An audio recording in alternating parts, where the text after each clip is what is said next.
wheels. One wheel must be the sun, the other wheel must be the moon. I want sun and moon to be the wheels of my chariot. Absolutely irrational kind of prayer and shout. So that woke up this man. He said, "Hey, what is it that he's shouting for?" And then he went to him and said, "Look, you are the most irrational fellow I have ever seen in life.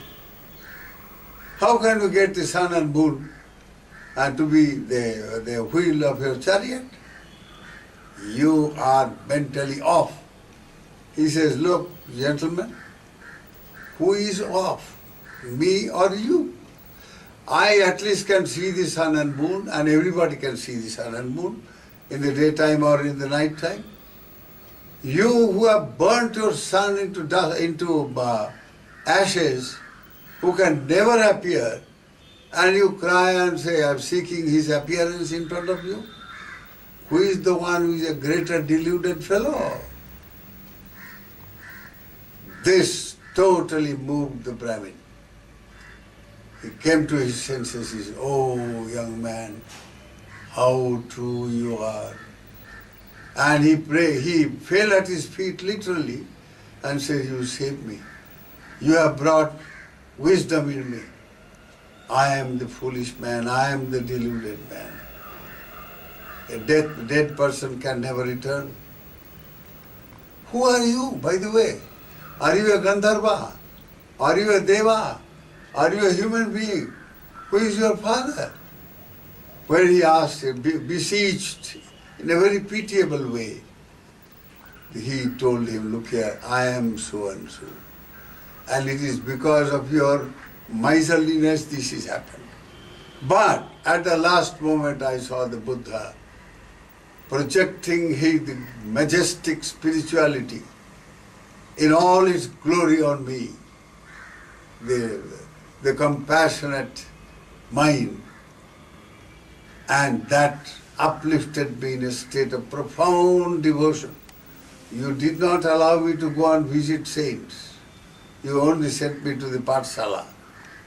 But anyway, I was profoundly moved by devotion, and I took refuge in the Buddha. Buddhang saranang gacchami, Dhammang saranang gacchami, to his path of wisdom, path of enlightenment. Sanghang saranang gacchami, to the holy order of enlightened disciples who can also lead me towards enlightenment." So I did that, and here I am. I am in the Tavatingsa Devaloka. I am the owner of a huge vimana. Now, if you want to listen to me, go to the Buddha, bow down at his feet, take the Sharanam, take the Panchashila, lead the good life, give up your miserliness, give a dana to the Sangha, a Sangha dana today. After saying this, he said, "Yes, I will do, sure," and then he disappeared. So he went, it was early morning, in the morning, around must be 7 o'clock or 7:30. So he went straight home and told his wife, and then he said, "Okay, you better call all of those Brahmin cooks who arrange for the feasts and all that. Give a big feast, let us give a very good dana in the name of our son. I am going to invite." So he went to the Buddha and he said, "Lord, may I invite you? And for today's meal, please, deign accept it, Lord. I am so and so, my name is," you see, Adinna Pubbaka. People have nicknamed me that, "Sir, you please save me, please give me blessings and please accept." So Buddha accepted. Then he ran to home and made all arrangements. By 10:30 Buddha appeared there. Now, it so happened on the way he told many people that I have invited the Buddha and his Sangha. So there are two types of people, his neighbors. One holding terribly mithya drishti, a kind of wrong views of all kinds. So they thought, this priest Abu Adinna Pumpaka is a very learned fellow. He has invited the Buddha to give him a good drubbing in his vada, in his debate. So we are going to have a nice intellectual vada fair. Come on, let us go. So such people gathered, all skeptical cynics. Then there are other people who are filled with devotion and respect for the master.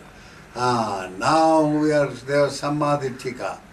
They say, now we are going to see the Buddha Lila, the spiritual majesty of the master in all his glory. And he will bring this man to his senses, and he will be transformed into a noble spiritual person. We'll go on witness. So a large number of people already they were there.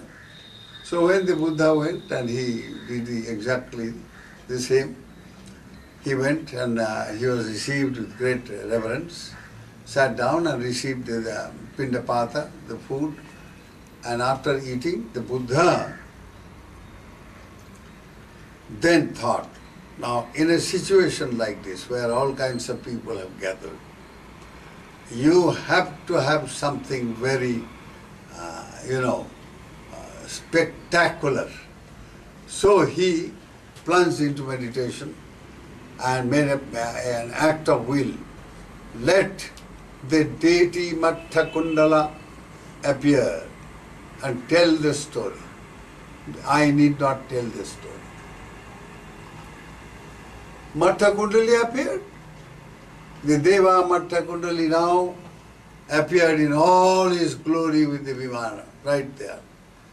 Now that is the first time the people saw the Devas, and huge number of Devas also followed him. And they were all suspended in the air.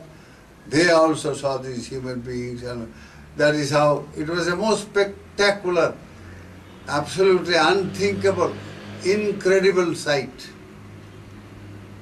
But that happened.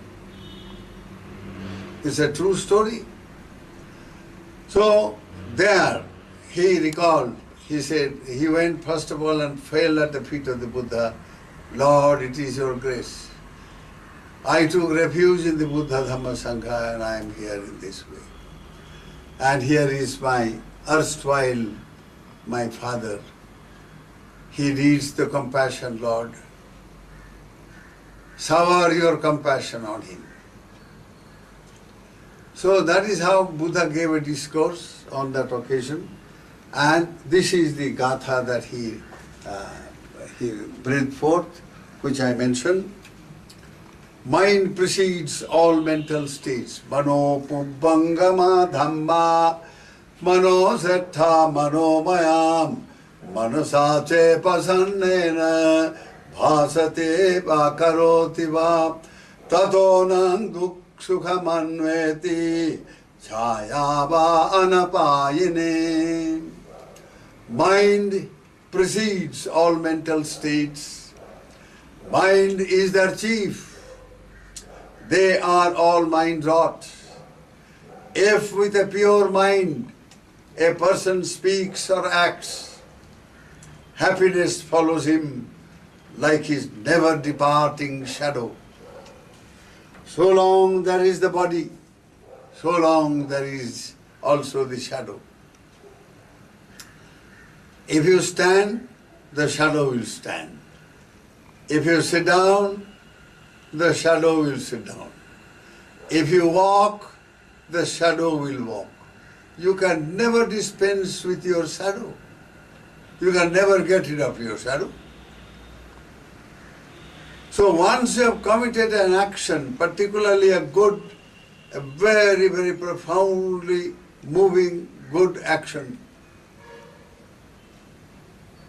the result of that action is bound to be there with you, like the shadow with you. And that will follow, because every action has a certain potency.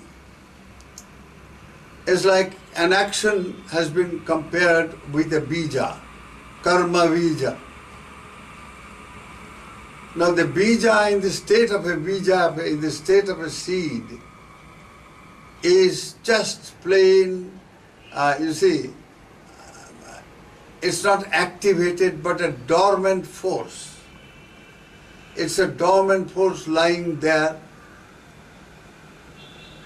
until the seed is brought in contact with soil and sun's rays and water. When that happens, the seed breaks up, springs into a sprout. Then the sprout further grows into a seedling, and the seedling into a plant, and a plant into a tree, and so on. Its reproductive capacity wakes up, and it goes on, and thousands and millions of bijas will come from that. That is life. Karma is the bija of life. All the happiness and misery that we experience in life is what we have made ourselves.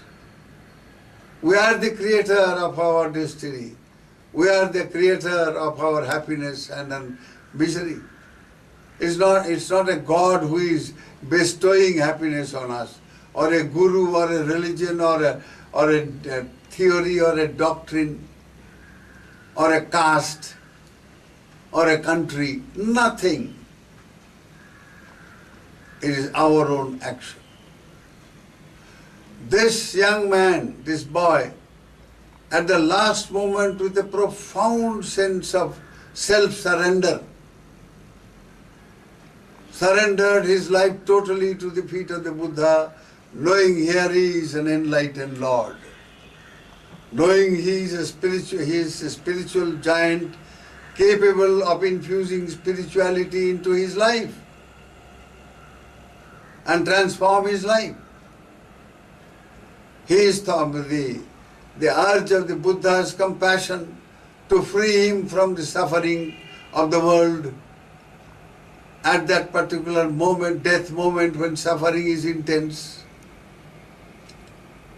That got translated into this devotional, profound state of mind in him, and he surrendered. He took refuge sincerely, with utter sincerity and earnestness.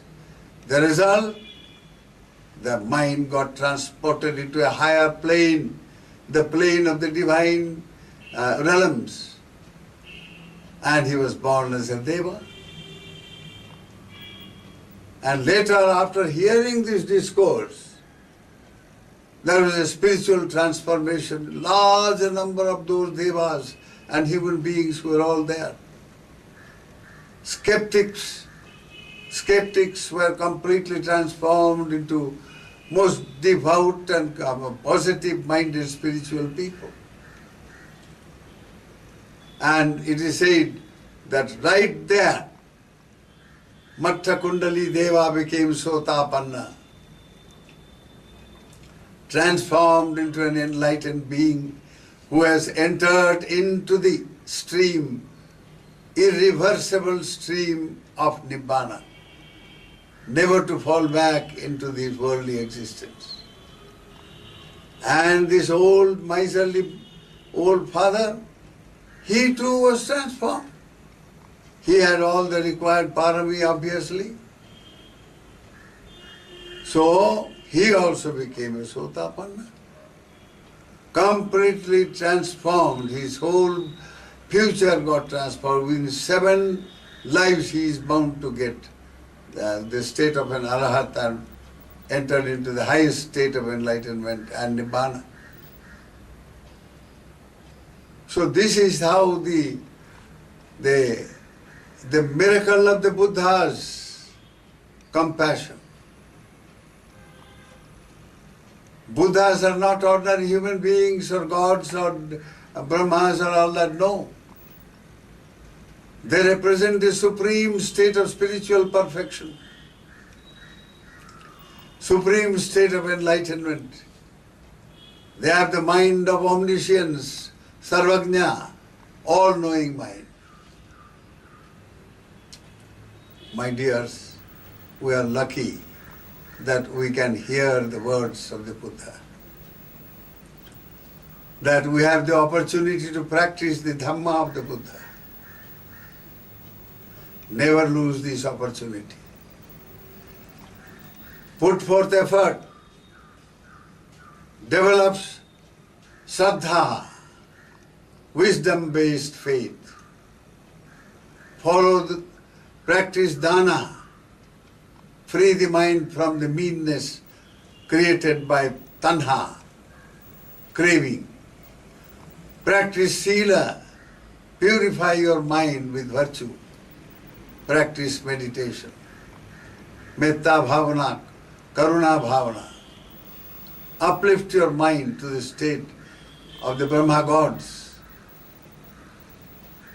And go further. Practice Vipassana and be released from the bonds of samsaric existence.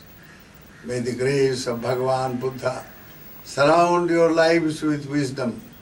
May you all be happy and well. Sukhino bhavantu.